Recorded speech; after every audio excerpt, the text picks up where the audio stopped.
भारत गौरव आचार्य श्री पुलक सागर जी गुरुदेव के प्रवचन और लेटेस्ट धार्मिक भजन व कार्यक्रम निशुल्क देखने व सुनने के लिए हमारे YouTube चैनल जीन शरणम मीडिया को आज ही सब्सक्राइब करें और सबसे पहले देखने के लिए बेल आइकन पर क्लिक जरूर करें। एक पेट को भरने के लिए दो हाथ दिए हैं ईश्वर ने।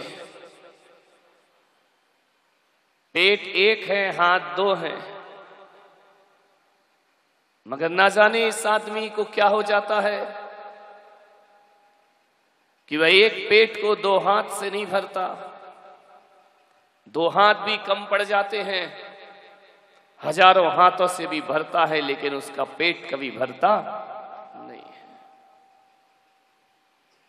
तो मजे की बात है कि हर आदमी अपने पेट को यदि अपने हाथ से नापे, इन दो हाथ के अलावा इससे बड़ा पेट किसी का नहीं हो सकता है। दो हाथ के पेट को भरने के लिए दो हाथ काफी है, मगर तकलीफ तो यह है कि आदमी को अकेले पेट की चिंता नहीं है और ना ही उसे पेटी की चिंता है। पेटी भी भरी जा सकती है। टाटा रिलायंस से, बिल गेट्स है, ये पेटी भरने के लिए इनके दो हाथ बहुत हैं। इन दो हाथों से पेट भी भरा जा सकता है और पेटी भी भरी जा सकती है। लेकिन तकलीफ तो तब होती है कि आदमी को न पेट की चिंता है न पेटी की चिंता है। अब पेटी की चिंता ज्यादा नहीं है, आदमी को यदि चिंता है, आदमी यदि भूखा है तो पेट और पेटी का भूखा नहीं है। आदमी यदि भूखा है तो भूखे मन और भूखी निगाहों का भूखा है। ये भूखी निगाहें और भूखा मन, ये भरना बड़ा मुश्किल का काम है। सारी दुनिया की दौलत पाने के बाद भी मन भूखा का भूखा रहता है, मन कभी भरता नहीं है। एक फकीर को एक सिक्का मिला चांदी का। वह सिक्का लेकर एक संत के पास पहुंचा। फकीर ने उस संत से कहा कि यह सिक्का मिला है, मेरे किसी काम का नहीं है। तो संत ने कहा, एक काम कर,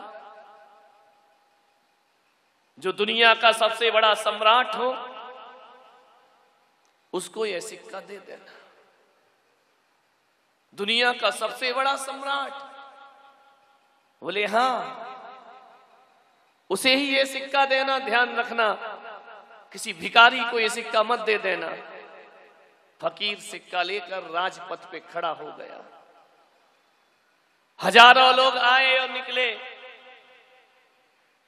फकीर ने सिक्का दिखाया, जो सम्राट हो तो सिक्का ले।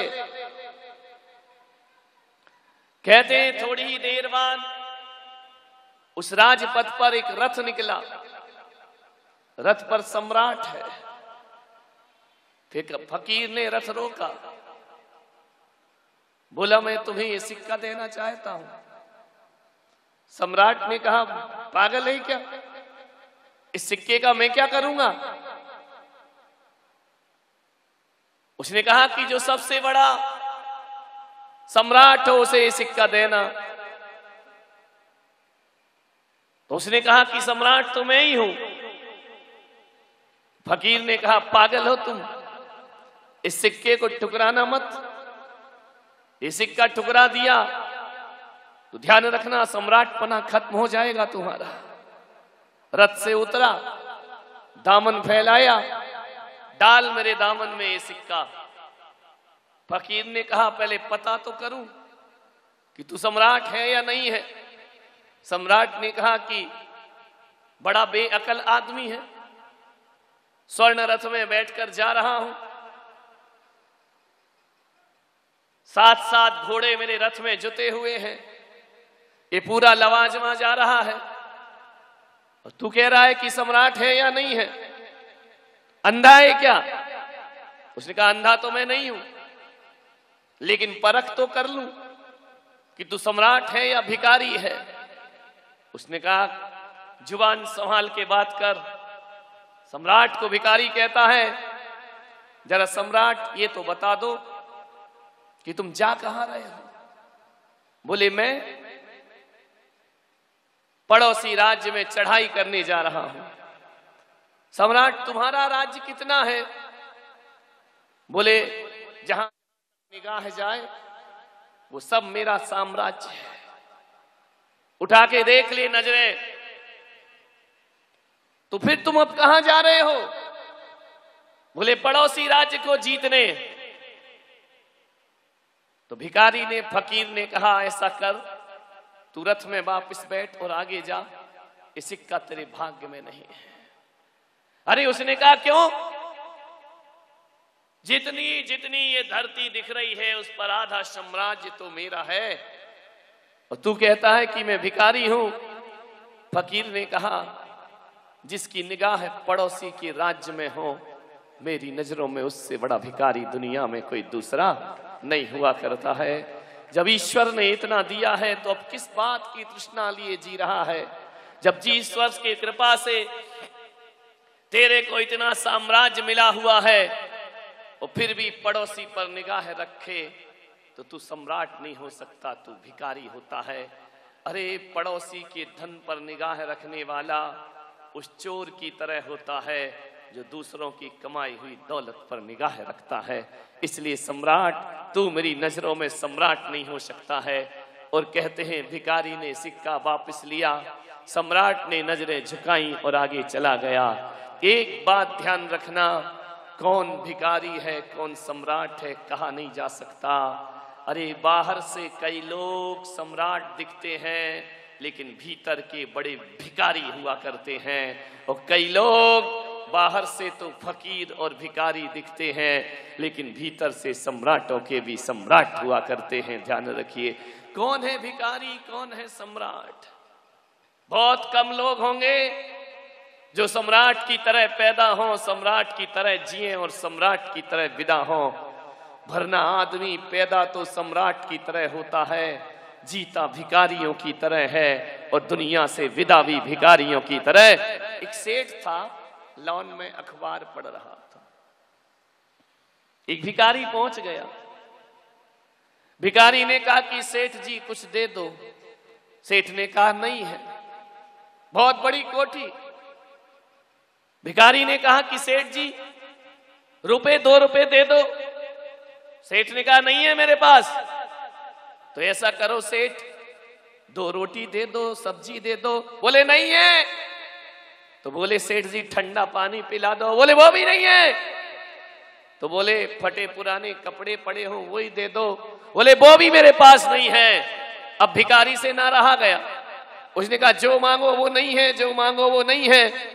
तो भिखारी ने कहा कि फिर यहाँ काहे को बैठा है, पकड़ कटोरा चल मेरे साथ। जब तेरे पास कुछ है ही नहीं तो काहे का सेठ बना बैठा है। ध्यान रखिए, ये कटोरा पकड़, बहुत कुछ मिलेगा। रुपए 2 रुपए क्या, दिन भर में बहुत चिल्लर मिलेगी तुझे। सब कुछ होने के बाद भी मुंह से ना निकले तो ध्यान रखना, बाहर का सम्राट है लेकिन भीतर का बहुत बड़ा भिखारी हुआ करता है वो इंसान। और जैन संतों का जीवन देखना, उनके तन पे कपड़े भी नहीं होते हैं, कल की रोटी की व्यवस्था भी नहीं होती है।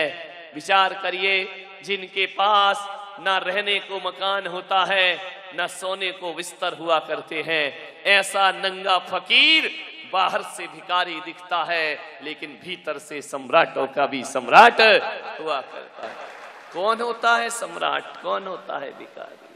विचार करिए।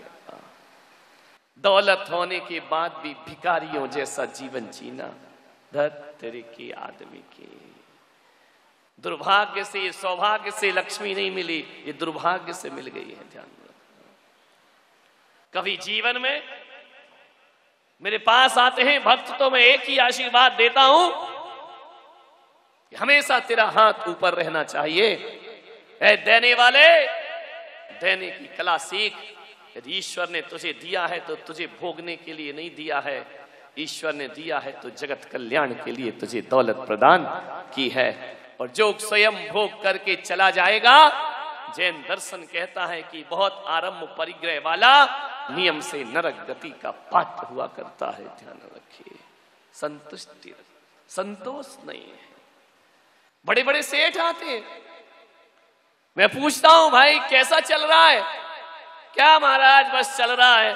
क्या मतलब? बस दाल रोटी चल रही है। सेठ है वो कह रहा दाल रोटी चल रही है। मैंने कहा ऐसा ही कह दूं तथास्तु, ऐसा ही चले? बोले नहीं महाराज, ध्यान रखना, मुझसे ही दौलत छिपाते जैसे कोई मैं इनकम टैक्स ऑफिसर हूं। ध्यान रखना, बड़ा मुश्किल है। और की कला सीख ली है तुमने, कितना भी मिल जाए, हवस इतनी है कि समुंदर तलाश करता है। कल देखा नहीं, एक आदमी करोड़ों अरबों रुपए बच्चों को किडनैप कर करके इकट्ठा करता रहा। सोने की चूड़ियों की चाहत ने लोहे की हथकड़ियां पहना दी। ध्यान रखना, ऐसा ज्यादा सोने की चैन की लफड़े में मत रहो। ये सोने की चैन एक दिन फांसी का फंदा भी बन सकती है, और सोने के कंगन लोहे की हथकड़ियां भी बन सकती हैं। ध्यान रखिए, अरे मालिक जो भी दे दे तू कर ले कबूल, और कभी कभी कांटों में खिलते हैं फूल। ध्यान रखिए, कितनी हवस है आदमी को, ऐसा दौलत के पीछे अंधा हुआ जाता है। उसके पास पत्नी को बात करने के लिए समय नहीं है, उसके पास रिश्ते नाते निभाने का समय नहीं है, उसके पास ये भी नहीं मालूम मेरे घर में कौन क्या कर रहा है। एक पति पत्नी मेरे पास आए, मैंने पूछा कि भाई साहब बताइए तुम्हारे कितने बच्चे हैं? अब वो धनपति सोच रहा है, ये ऐसे सोच रहा जैसे मोहल्ले के हो। सोच रहा, सोचते सोचते बोला महाराज 2। पत्नी ने 1 दिया। बोले पागल, 3 है। 3 आदमी को इतनी दौलत की हवस से बच्चे नहीं मालूम कितने हैं। एक आदमी से मैंने पूछा कि तुम्हारा बच्चा कितना बड़ा है? बोले इतना बड़ा है। हैरान हो गया बंबई में मैं सुन के। मैंने कहा मैंने बच्चा पूछा है, कोई लौकी या कद्दू का साइज नहीं पूछा है? बोले नहीं महाराज मेरा बच्चा तो इतना ही बड़ा है। मैंने कहा ये क्या तरीका बच्चा का बड़ा बताने का? अरे बताना भी था तो ऐसा बताता, इतना बड़ा इतना बड़ा। इतना बड़ा बच्चा कैसे हो जाएगा? बोले महाराज दरअसल बात यह है कि जब मैं दुकान 7 बजे जाता हूँ बच्चा लेटा मिलता है, और 10 बजे जब लौटता हूँ बच्चा लेटा मिलता है। मैंने बच्चे को लेटे हुए तो देखा है, लेकिन बच्चे को कभी मैंने बैठा हुआ नहीं देखा, इसलिए मैंने कहा कि मेरा बच्चा इतना। विचार करिए, ऐसे ऐसे माँ बाप है जिन्हें ये नहीं मालूम कि मेरा बड़ा बेटा कौन सी क्लास में पढ़ता है और छोटा बेटा कौन सी क्लास में पढ़ता है। क्या सोचते हो ये अमीर लोग हैं? विचार करेगा क्या होगा इस दौलत से, जो आदमी को आदमी ही पहचान ना सके।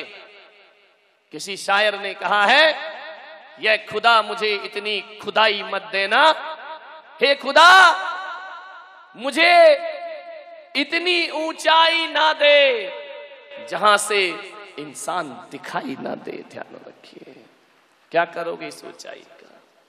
इंसान हो, कितनी हवस है। एक सेठ बड़ा दुखी हुआ, बोले 10 लाख का घाटा लग गया। मुल्ला नसरुद्दीन बड़ा रो रहा है जोर जोर से, पत्नी गुलाबो मुस्कुरा रही है। बोला मुल्ला तू क्यों रो रहा है? पति रोए और पत्नी मुस्कुराए, दाल में कुछ काला है। पूछा कि भाई गुलाबो बता तो ये रो क्यों रहा है? बोले इसकी तो आदत है रोने की। बोले क्या मतलब? मुल्ला से पूछा कि तेरे रोने का कारण? बोले 10 लाख का घाटा। छाती कूटा कर रहा है, रो रहा है, खाना नहीं खा रहा है, मन नहीं लग रहा कहीं। मैंने कहा इसे 10 लाख का घाटा, और पत्नी मुस्कुरा रही है। बोले कोई घाटा वाटा नहीं महाराज, आज जमीन का सौदा किया इस कमबख्त ने। तो बोले हुआ क्या? बोले आस लगा के बैठा था कि 20 लाख का फायदा होगा, 10 का ही हुआ, इसलिए आंसू बहा रहा है। सोचिए 10 लाख का सुख नहीं भोग रहा, ख्वाब के ही रो रहा है। अरे 20 में बिकना थी, 10 में कैसे बिकी? फायदा तो 20 लाख का होना था। किसी की आदत ही रोने की हुआ करती है। ध्यान रखिए मान्यवर, जिंदगी इसका नाम नहीं हुआ करता है। अरे जिंदगी तो वो होती है कि चने चवन्ने खाओ और प्रभु के गुण गाओ। ध्यान रखिए, आदमी के पास वक्त नहीं है, चिंताओं में जी रहा है आदमी। कोई कहता है सोने के महल बनवाएंगे, कोई कहता है हम शहंशाह बन जाएंगे, मगर ये कोई नहीं जानता कि जीवन की क्या औकात है। 4 दिन की चांदनी और फिर अंधेरी रात है। विचार करिए, बड़ा मुश्किल है हवस को पूरी करना। कितना चाहिए तुम्हें? एक मेरी कहानी तुम्हें याद होगी। एक सेठ था जिसका बहुत बड़ा पेट था। पेट क्या था? इंडिया गेट था। इंडिया गेट कभी नहीं भरता, ध्यान रखना। कितने आ जाएं चले जाएं, जब देखोगे कि इंडिया गेट खाली का खाली। ध्यान, 2 पेट कभी नहीं भरते। एक तो यमराज का पेट कभी नहीं भरता, सदियों से कितनों को निगल गया, उसका पेट जब देखो तो खाली का खाली रहा करता है। यमराज का पेट कभी नहीं भरता और आदमी के मन का पेट कभी नहीं भरता। एक बात ध्यान रखना, तन के पेट को भरना आसान है, लेकिन मन के पेट को भरना बहुत कठिन काम हुआ करता है। तन का पेट तो 4 रोटी, 14 रोटी, 40 रोटी, इससे ज्यादा तो ग्वालियर वाले 40 में भर जा। जय कुमार 40 में तो भर जाता है कि नहीं भरता है? अच्छा अभी भी मना, चलो 80 मान लो। बोले घर की 40 बाहर हो तो 80 चलता है। 4-14 रोटी से ज्यादा पेट को नहीं चाहिए, लेकिन मन का पेट ऐसा पेट है कि पूरी दुनिया की दौलत डाल दी जाए तो मन खाली का खाली रहता है। जीवन में सुखी होने के एक ही रास्ता है। एक रास्ता दुख का है, एक सुख का है। और शब्द कहोगे तो दुखी हो जाओगे, और बस कहना सीखोगे तो सुखी हो जाओगे। बस ये 2 शब्द तुम्हारे जीवन को बदल देंगे। कभी भी परमात्मा के मंदिर जाते हो, और दे और दे और दे, अरे कभी जाके कर कि बस मेरे भगवान बहुत तूने दे दिया, मुझे किसी और चीज की जरूरत नहीं। असंतुष्टि कहलाती है और बस कहलाती है संतुष्टि। बस कहना, ध्यान रखना, जिस दिन बस कहने की कला आ गई उसी दिन तुम सुखी हो जाओगे। उसी दिन चिंताओं का बोझ दिमाग से नीचे उतर जाएगा। इतना कहो कि बस मेरे प्रभु बहुत है मेरे पास, अब मुझे किसी और चीज की जरूरत है। और कहोगे तो कभी पूरा नहीं हो पाएगा, ध्यान रखना। और कभी किसी का पूरा हुआ है, मरघट तक भी और में फुल स्टॉप नहीं लगता है।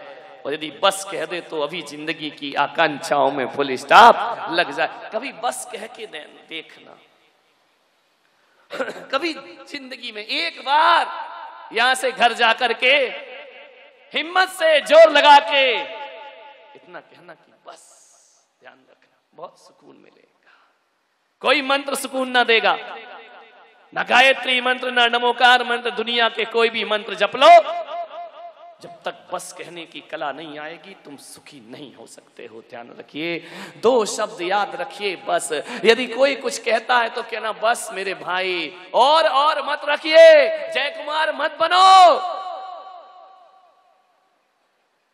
कि नाश्ते के बाद भोजन, और भोजन में चमचम, और रसमलाई, और कचौड़ी, और अरे अब तो बोलो कि बस कर भाई, बस। ध्यान रखिए, बस कर लीजिए, बहुत सुखी हो जाओ। और का गड्ढा कभी नहीं भरता।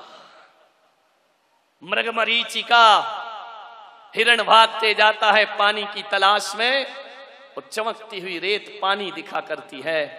भागते भागते जान दे देता है, पर रेत कभी पानी बनने वाली नहीं हुआ करती है।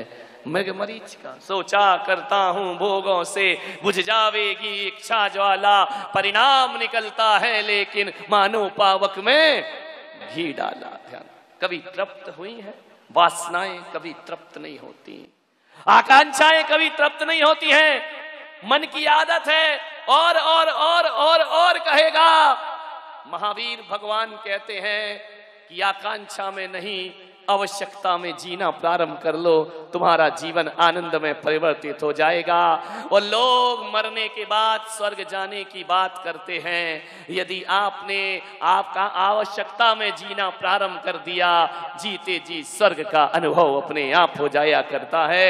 मरने के बाद मुक्ति पर मेरा इतना विश्वास नहीं है। मैं तो कहता हूं कि मुक्ति उन्हें ही मिलती है जो जीते जी मुक्ति का अनुभव किया करते हैं, उन्हें ही मरने के बाद मोक्ष की यात्रा मुक्ति पाई। ध्यान रखिए, मन बड़ा चंचल है। भूख लगती है, तन कहता है रोटी लाओ। मन बड़ा बदमाश, जैसे ही रोटी आती है मन कहता है ठहर जा। जिंदगी बीत गई रोटी खाते खाते, आज तो पराठे खाना चाहिए। पेट नहीं मांग रहा पराठे तो मन मांग रहा है। पराठे आ गए, मन कहेगा यार इसमें थोड़ी सी अजवाइन डली होती, 7 परत के होते तो खाने का और मजा आ जाता।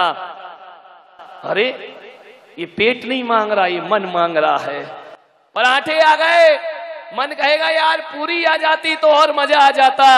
ये और मजा जो लेना चाहते हो ना, ये और मजा कभी पूरा नहीं होता। पूरी खाई, मन कहेगा यार पूरी तो गरीब भी खा लेता है, कचौरी होती तो और मजा आ जाता। अब कचौरी आ गई, इसमें इमली की खटाई डली होती तो और मजा आ जाता, और इंदौर का भुजिया डला होता तो खाने का मजा। मांगते रहेगा मन, ध्यान रखना। मन कभी चुप नहीं होता है। मन तो कहेगा ये भी होना था, वो भी होना था। फिर मन कहेगा यार डालडा में क्या रखा है, देसी घी का होना था तो खाने का मजा और आ जाता। लगाते रहेगा मन शर्त पे शर्त। मन शर्त लगाता है। इसलिए आपसे कह रहा हूं कि मन के लफड़े में मत पड़ना। मन की भाषा और की भाषा है और तन की भाषा बस की भाषा है। पेट तो कह देता है बस बस अब कुछ नहीं, लेकिन मन कहता है चलो चलते चलते थोड़ा सा पान मसाला और हो जाना। मन बड़ा खतरनाक है, मन से बचो। फूटी बाल्टी बिन पैंदे की, कुएं में डालोगे परिणाम क्या होगा? पानी के भीतर जाकर लगेगी भर गई भर गई भर गई, और ऊपर आकर क्या लगेगी? बोलो, खाली की खाली। पानी में लगती है भरी है और ऊपर आई तो खाली। ये मन भी ऐसी बिन पैंदे की फूटी बाल्टी है। ये धन में डालो तो लगता है भर गई, और जैसे ही तिजोरी से हाथ निकला लगता है खाली हो गई। विचार करिए, मकान में डालो तो लगता है अब बन गया मकान, अब मैं तृप्त हो जाऊंगा। लेकिन रामलाल पड़ोसी जो 5 मंजिल का बनाता है ना, अपनी बाल्टी फिर खाली की खाली हो जाया करती है। विचार करिए, एक कार लाए, लगा बाल्टी भर गई, डूब गई, भर गई, अब मुझे कुछ नहीं चाहिए। लेकिन पड़ोस में जब अशोक गोयल के यहाँ 35 लाख की आती है ना मर्सिडीज, तो लगता है यार ये मारुति कार तो कचरा है। लो बाल्टी फिर खाली की खाली खाली रहती है, जान ये भरती नहीं है। मन की बाल्टी कितने दिन भरती है? शादी हो जाएगी, बाल्टी भर गई, 1 साल बाद बाल्टी खाली की खाली। बच्चा हो जाए, बाल्टी भर गई। अब बच्चे बड़े होंगे, पढ़ाना लिखाना जिद्दी होंगे, बाल्टी फिर खाली की।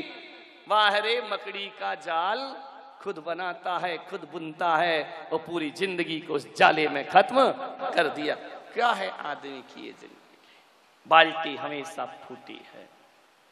लाख कुएं बदलना, इस कुएं में डालना, उस कुएं में डालना, उस कुएं में डालना, कुएं बदलने से बाल्टी भरने वाली नहीं है, बाल्टी में जो पेंदा लगाता है उसकी बाल्टी, कुआं तो क्या एक छोटा सा पोखर भी भर दिया करता है। और वही ग्वालियर वालों में आपसे कह रहा हूं कि मन बिन पेंदे की फूटी बाल्टी है, और बिन पेंदे की फूटी बाल्टी में एक संतोष का पेंदा लगा लीजिए, तुम्हारा जीवन सुखी हो जाएगा, तुम्हारा जीवन आनंद में परिवर्तित। संतोष रखिए, कभी तो बोलो कि बस हम बहुत है हमारे पास, बहुत कम भक्त आते हैं मेरे पास जो कहे महाराज बड़ी कृपा है, बहुत अच्छा चल रहा है। यदि मैं हर एक से पूछने बैठ जाऊं तो एक न एक गड़बड़ी तो हर किसी के पास चल रही है।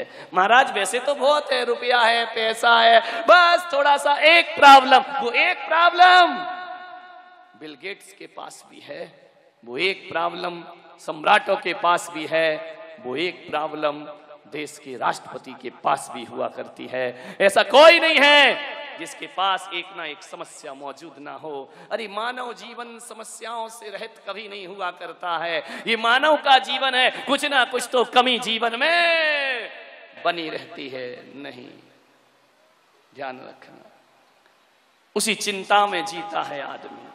चिंता से चतुराई घटे, दुख से घटे शरीर। ध्यान रखना, चिंता से चतुराई घटे, दुख से घटे शरीर, और पापों से लक्ष्मी घटे, कह गए दास कबीर। ध्यान रखिए, चिंता करोगे चतुराई का नाश हो जाएगा,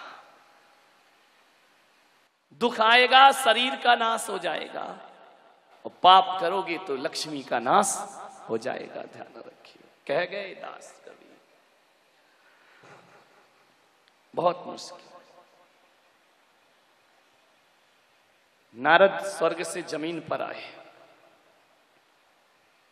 एक भिखारी सुबह सुबह मिल गया, नारद से कहा कि पहले पहले दर्शन हुए हैं तुम्हारे,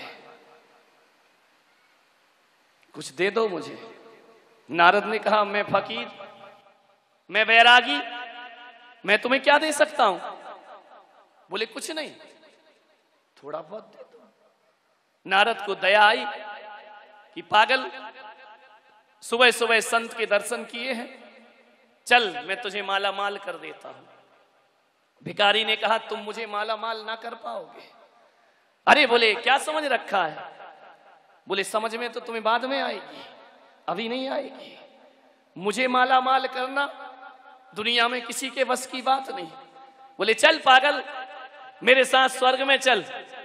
कुबेर के पास ले गए धनपति। कुबेर ने कहा नारद, ये ग्वालियर की आफत क्यों उठा लाए, इसे स्वर्ग कैसे ले आए। नारद ने कहा क्या हुआ। बोले जब रूल बना हुआ है कि बिना मरे स्वर्ग नहीं मिलता, इसे जिंदा उठा के क्यों लाए। बोले तकलीफ क्या है। बोले इसे जल्दी ग्वालियर रवाना करो। बोले क्यों। बोले 5 मिनट और रह गया तो हमारे स्वर्ग को नरक बना देगा, इसे नीचे डालो, बिल्कुल ऊपर मत रखिए।